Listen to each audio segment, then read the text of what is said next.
Hola amigos, bienvenidos a ¿Qué pasa en El Salvador? Nuestro país siempre ha estado al día con la inclusión de tecnología de telecomunicaciones. El telégrafo se inauguró en 1870 y solamente 15 años después se conectó el primer teléfono con una línea entre San Salvador y Santa Tecla. En 1994 llega el Internet al país y en 1998 se reportan 137,000 líneas celulares. Esta cifra creció hasta más de 800,000 solamente 3 años después, en 2001. Hoy no entendemos nuestras vidas sin esta tecnología y que se caiga WhatsApp es más crítico que deje de caer el agua. ¿Cuál es la historia de cómo llegamos hasta acá? Hablamos con uno de los protagonistas de primera línea. Bienvenidos a ¿Qué pasa en El Salvador? Hay cosas que únicamente pasan en El Salvador. Solo en este país hay un queso que es duro y blandito. Solo acá hay una calle que es sexta y además décima. Solo nosotros nos comemos la flor nacional y nos bajamos al santo patrono. El Salvador es único. ¿Cuántas cosas pasan en un espacio tan pequeño? Bienvenidos al podcast ¿Qué pasa en El Salvador?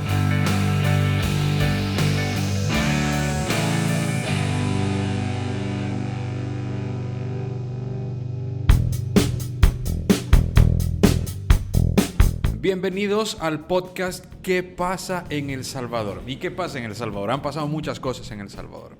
Corría el año 1999, si no estoy mal, cuando El Salvador era uno de los pilares, de las puntas de lanza en América Latina en la inclusión y en la adopción de tecnología de teléfonos celulares. Éramos la joya de la región para inversión, para uso y para cómo adquirir un teléfono celular. Hay muchas historias interesantes detrás de todo eso, y para hablar sobre eso hemos querido invitar ahora a un gran amigo, Salvador Salguero. Salvador estuvo trabajando y fue uno de los protagonistas de cuando toda esta tecnología comenzó a venir a El Salvador. Así es que Salvador, bienvenido a ¿Qué pasa en El Salvador? Y qué buen tema y qué bueno conversarlo contigo. Bueno, muchas gracias. Gracias por invitarme. Y sí, estuvimos en el año 99, enero del 99, que entré a las telecomunicaciones. Un mundo fascinante. Muchas historias, muchos recuerdos. En lo que fue telecomunicaciones. Para presentarte un poco mejor, tú fuiste gerente de Claro, ¿no? De cuando comenzó Claro como el antiguo Claro, que era Telecom. Sí, mira, yo entré como gerente de mercadeo de CTE Telecom, compañía de telecomunicaciones de El Salvador, Telecom, que era al mando de los franceses, ¿verdad? De France Telecom. Y entré en el área de la línea fija, porque antes del celular y antes que el celular fuera un boom, el tema era la telefonía fija. Entonces, parte de las innovaciones que tenía las telecomunicaciones, o lo que se pretendía, y que sí se logró en las telecomunicaciones, era la incorporación de una red inteligente. A mí me contrataron y me dijeron: aquí todos somos ingenieros en telecomunicaciones. No tenemos ni idea cómo vender esto. Nadie sabe de marketing aquí, entonces para eso te hemos contratado. Entonces, y para eso tenés que desarrollar productos sobre la red inteligente. Bueno, se oye bonito, no sé de qué se trataba. No tengo ni idea. Mi primera reunión, recuerdo una reunión con 6, 7 ingenieros en telecomunicaciones que habían estado ahí de toda la vida, y mis respetos. Y recuerdo mucho que todos empezaron a hablar en las terminologías de telecomunicaciones que yo absolutamente nada que ver. No sé si algunos ingenieros, ¿no? No sé si algunos a propósito, como para, ¿verdad?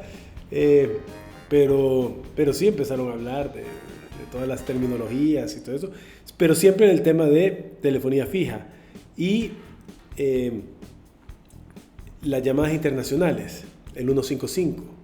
Entonces, el primer producto, digamos, que se lanzó eran el 155, el 120, el 114, el 117. Que habían ciertos prefijos que tenías que poner antes de los números y entonces no era tan fácil como ahora, que te dan el más 503 y eso es universal y marcas de donde sea. 15500, 1 para Estados Unidos, 2, código de área, número de teléfono.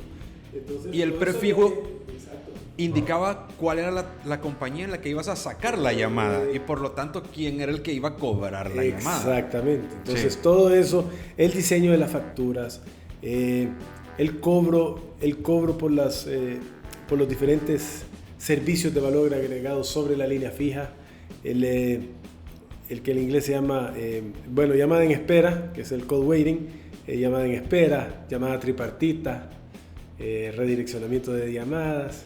Entonces, todos esos eran productos que no se comercializaban, que existían, pero no se comercializaban.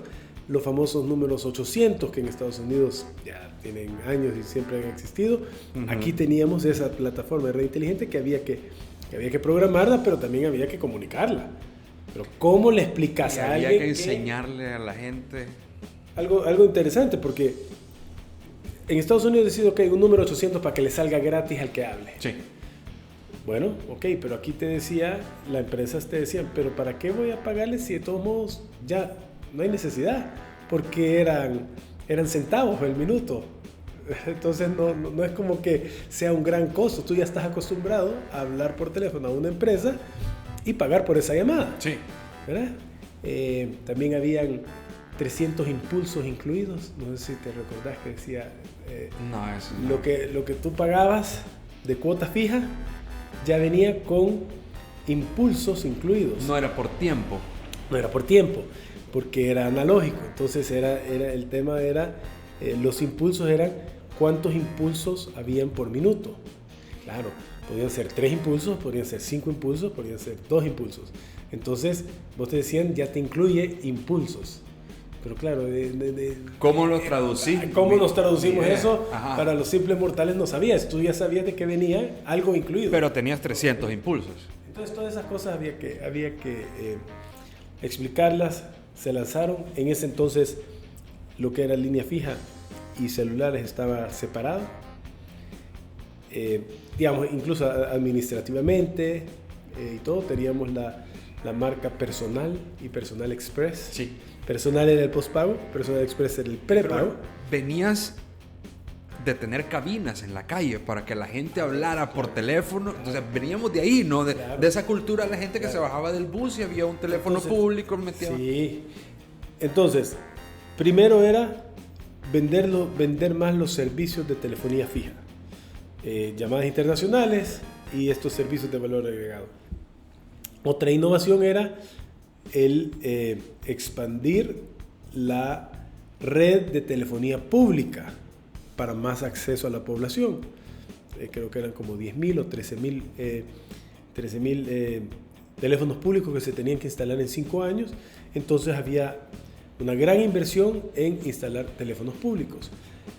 Pero dentro de las innovaciones y la tecnología era de pasar de monedas a pasar a tarjetas prepagadas. Porque en El Salvador, donde pasa de todo y donde a veces no entendemos cómo es que las cosas pasan, pero era muy sencillo robarse o que se perdiera la plata. Claro, el control. Estás en El Salvador. El control y el manejo financiero de eso, pues era, digamos, tú ya hacías la llamada, bueno, y más de alguna vez, creo que todos sabíamos de que andate a ese teléfono público porque en ese teléfono público no te cobran. o que ya se llenó de monedas, entonces las llamadas son gratis porque ya se llenó, es cierto. Entonces había que cambiar todo eso, había que ponerlos en un sistema de prepago que entonces tú cobras desde antes, ¿verdad?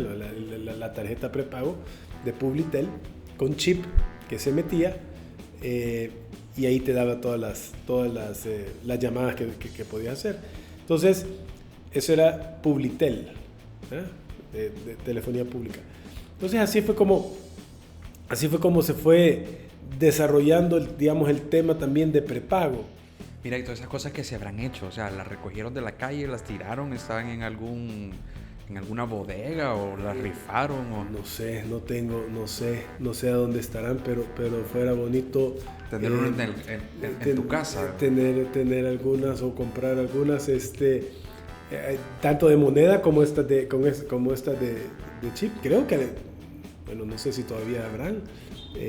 No he visto por la calle, pero sí es interesante. Era interesante porque también se hacían colecciones de las diferentes tirajes de tarjetas que había, porque era un mínimo que nos pedía el proveedor, un mínimo de tarjetas, hacer el tiraje, y hacíamos ediciones especiales, y muchos los coleccionaron. Fuera bueno averiguar quién es el... Filatelia del cambio de milenio, ¿no? Exactamente. Hey, si ustedes aprovecho para contarles, tenemos nuestras redes, muy posiblemente ustedes están escuchando este podcast en alguna de las plataformas que tenemos. Estamos en iTunes y estamos en YouTube y también estamos en la plataforma de Spreaker. Tenemos nuestras redes sociales, nos puede buscar en Twitter como ¿Qué pasa en El Salvador? Nos puede buscar en Instagram como ¿Qué pasa en El Salvador? Dejarnos un mensaje. Si usted conoce o vio o ha visto algún conocimiento sobre dónde están estas tecnologías que usábamos nosotros en el momento del cambio de milenio, déjenos un mensaje, mándenos su historia, lo publicamos, tuiteenos, mándenos un mensaje por cualquiera de nuestras redes, nos puede contactar y cuéntenos, ¿usted lo utilizó? ¿Le parece, siente alguna nostalgia de regresar a esta época? ¿Qué podríamos hacer para conseguir y ver alguna de estas tecnología de hace 20 años, ¿no? en el país? Pero bueno, Salvador, continuemos.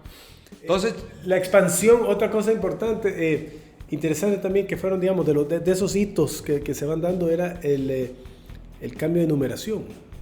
O sea, es cierto, antes teníamos 5 dígitos. 5, ¿no? Y después 6 y así, y ahora 8.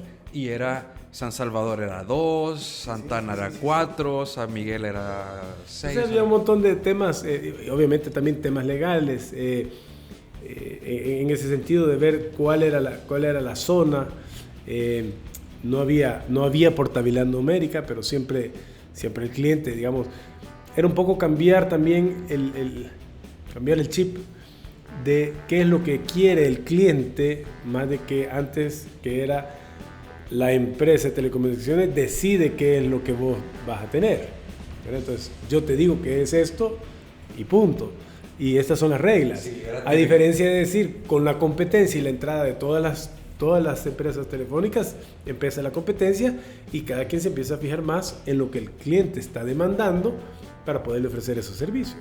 Sí, y bueno, pero incluso después de eso hay gente que todavía hoy te dice, no, es que ya me cambiaron el celular. Ah, ¿y cuál te dieron? Sí. Cuando en realidad sos tú el que coges el modelo y sos tú el que coges, o sea, claro. Voy a cambiar yo mi teléfono, ¿no? Todo empieza con el tema del famoso pospago y prepago. Cuando hablabas de pospago, digamos que era lo más rentable hablar de un pospago, porque estás asegurando a través de un contrato, estás asegurando un ingreso desde el punto de vista de la empresa. Sí. ¿Verdad? Y entonces, como ya tenés un contrato, ahí lo podés amarrar, como dice, ya lo podías amarrar a un teléfono de la gama que quisieras. Y entonces tú escogías el teléfono.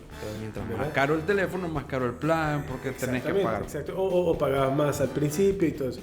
Pero después viene cambios de paradigma, porque en ese entonces el teléfono postpago o la línea postpago era la que había que proteger, era la que había que defender, claro, pero había un porcentaje muy pequeño de la población que tenía acceso a eso. Entonces cuando viene... ¿Estamos hablando qué año? ¿2002, 2004? Siempre hubo prepago, pero masivamente en el 2003, cuando lo adquiere América Móvil, adquiere Telecom y Personal Express. Hubo un tiempo que se le cambió la marca y se llamó Aló. Sí, es cierto. Aló. Sí. Entonces, porque eso es, así lo tenían en Guatemala. Entonces se dijo, para fuera Personal y Personal Express, se va a llamar Aló. Entonces, por un tiempo se tuvo Aló. Y en ese momento fue donde, no sé si te recordarás, de 10 páginas continuas en el periódico donde están toda la gama de teléfonos, porque era decir, ok, El diferenciador era la cantidad de teléfonos que puedes tener, desde unos pequeñitos que habían hasta los Nokia con sus teclados, y después vinieron los Palm y y vinieron toda esa gama de teléfonos. Entonces, pero el objetivo, yo recuerdo que el objetivo cuando vino América Móvil, nos pusieron objetivos tremendamente ambiciosos y se lograron, porque dijeron, ok, necesito que vendas 10 veces más de lo que estás vendiendo. Ok, pero entonces necesito inventario. Entonces había que comprar inventario para poder vender 10 veces más, porque el inventario simplemente no se tiene. ¿Qué vas a y vender? No solo necesito el inventario, sino que necesito bajar precios, porque a esos precios no hay mercado en el país. Y fue donde empezaron aquellas promociones y aquellas cosas que ya venía el teléfono con saldo incluido, en prepago, en teléfonos prepago y con llamadas internacionales, y ahí es donde empieza. Y después te lo dan como un pago incluido para Navidad. Después te regalaban y el alguien pavo, que te regalaba entonces, un reproductor MP3. Yo me acuerdo de esa época. Empieza toda esa guerra de precios y toda esa... Y era porque estaba llegando a otro segmento que era obviamente mucho más grande y más masivo y más accesible. Al hacer más accesible el aparato, era normal de que la gente iba a comprar más. Bueno, al cabo de que ahora cada quien tiene 2, 3 teléfonos. Sí, es súper. Sí, tenés 3 en la gaveta. Exacto. Y de la más alta gama, pues. Y eso no quiere decir que seas de un poder adquisitivo muchísimo. O sea, No, ya todo eso ya se borró. En aquel entonces sí, el pospago era diferenciado del prepago, y ahora, claro, es mucho más cómodo andar un prepago, ¿verdad? Porque no todos hablan. Entonces después viene la sustitución de los datos por la voz, que es un poco a donde estamos ahora. ¿Cuándo vino el primer smartphone? ¿Cuándo vino el primer iPhone al país? Bueno, cuando se lanzó el primer iPhone. 2007. ¿Fue 2007 o fue antes? No, 2007. Bueno, entonces, en el 2007, nosotros atendíamos a los proveedores de teléfonos. En ese entonces habían marcas. Bueno, primero empezó Ericsson y Sony por separado, después Sony Ericsson. Habían, Alcatel, que creo que todavía vende teléfonos celulares, Nokia, que era grande, Motorola, y los famosos Motorola, y los teléfonos icónicos de Motorola, el StarTAC, el Pebble, el Razr y todo eso. O sea, siempre fueron a la vanguardia en diseño, y de repente todo eso cambió, y Nokia salía con los suyos, y Sony Ericsson salía con el tema de música y de cámaras, pero todo cambia cuando entra iPhone y pone todo en uno solo, y pone música dentro del teléfono. Internet en el teléfono. No había muchos que hicieron. El teléfono es el primero, pero no había muchos que integraran tanto. Bueno, las BlackBerry incluían conectividad, podías ver el correo, tener alguna red social, hablabas, pero no tenía tanta capacidad para música. No tenía capacidad para música. Pero yendo un poquito antes, un par de años antes, es el tema de cambio de tecnología. Y la tecnología, digamos, que estaba aquí al principio con Telemóvil, era TDMA, ¿verdad? Esa era la tecnología TDMA de celulares. Después vino CDMA y Telecom, que el primero que adopta la tecnología GSM. Entonces, que es ahora que era el estándar mundial para móviles, ¿verdad? Y después vino Edge, ¿no?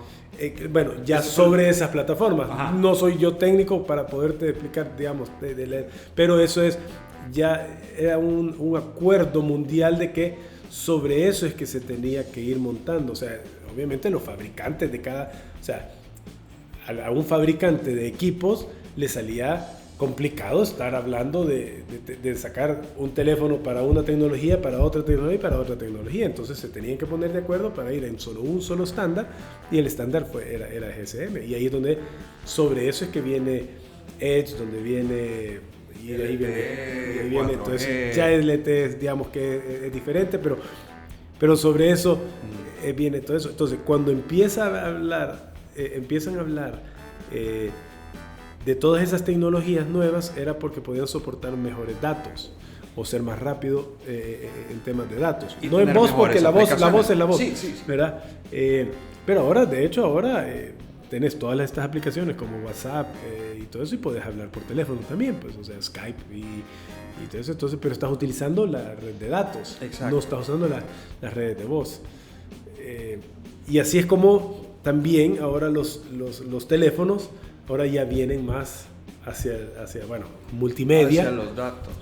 O sea, de pasar de mandar mensajes, que era complicado mandar los mensajes porque solo tenías los números de teléfono y ahí tenías que mandar el chat.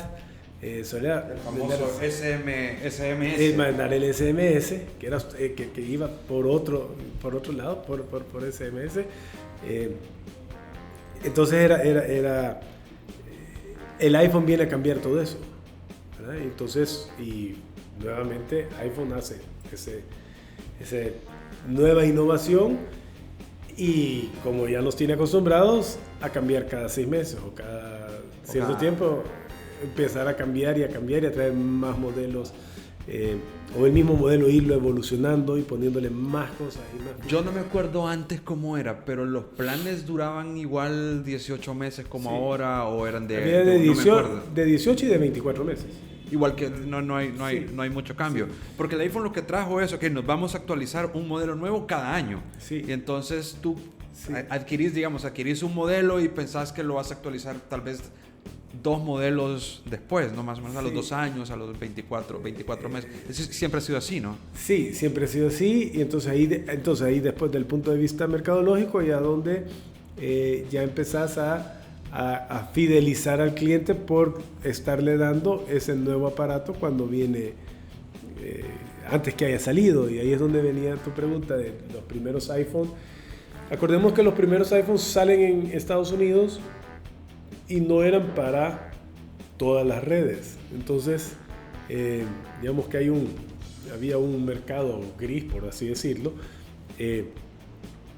que tenía acceso a esos porque las compañías de telecomunicaciones tenían que firmar un acuerdo con iPhone para poderles enviar eso. Entonces, digamos, los primeros que vinieron de prueba, los primeros que vi yo de prueba, estaban todavía en esa... no autorizados para venderse aquí en el país, pero tenerlos era era motivo de todo el mundo andaba viendo tengamos exacto, el último, pero en ese entonces eso era de verdad que era bien, porque era la pantalla táctil completa, eso no existía, tenías un iPod adentro del teléfono. O sea, había visto Palms. Palm estaba familiarizado con la pantalla completa, pero no podía llamar. Ahí era con un lapicito. Con un lapicito, sí, todavía. O sea, era semi-touch, porque era touch, pero no con el dedo. Sí. Entonces, y también Palm, que tuvo su boom, y yo creo que los dejó el tren, pues, por así decirlo. Lo dejaron morir. Porque el sistema operativo que tuvo murió.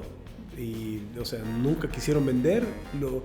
En ese entonces lo que se oía o lo que se quería era de que Motorola comprara eso, porque Motorola es el líder en innovación. Antes del iPhone, Motorola el que iba innovando a cada rato. Era la guerra entre Nokia y Motorola. Sony se metía un poquito. Pero Motorola porque es Estados Unidos, ¿verdad? Entonces Motorola, años de experiencia también en temas de radio, ¿verdad? Sí. Two-way radios, ¿verdad? De 2 vías. Entonces, eso es lo que se esperaba, de que la empresa canadiense, RIM, comprara, o sea, fuera adquirida por Motorola. Probablemente hubiera sido un buen experimento. Están en pláticas, creo yo, todavía. No Hubo sé un si todavía intento de existe, salvar. hace como unos 5 años, tal vez creo que uno intentó de salvar BlackBerry. Sí, BlackBerry. Hay todavía una cierta comunidad de nostálgicos. El tema de BlackBerry, el tema de BlackBerry, ya nos pasamos a BlackBerry, el tema de BlackBerry era el tema de seguridad. Sí.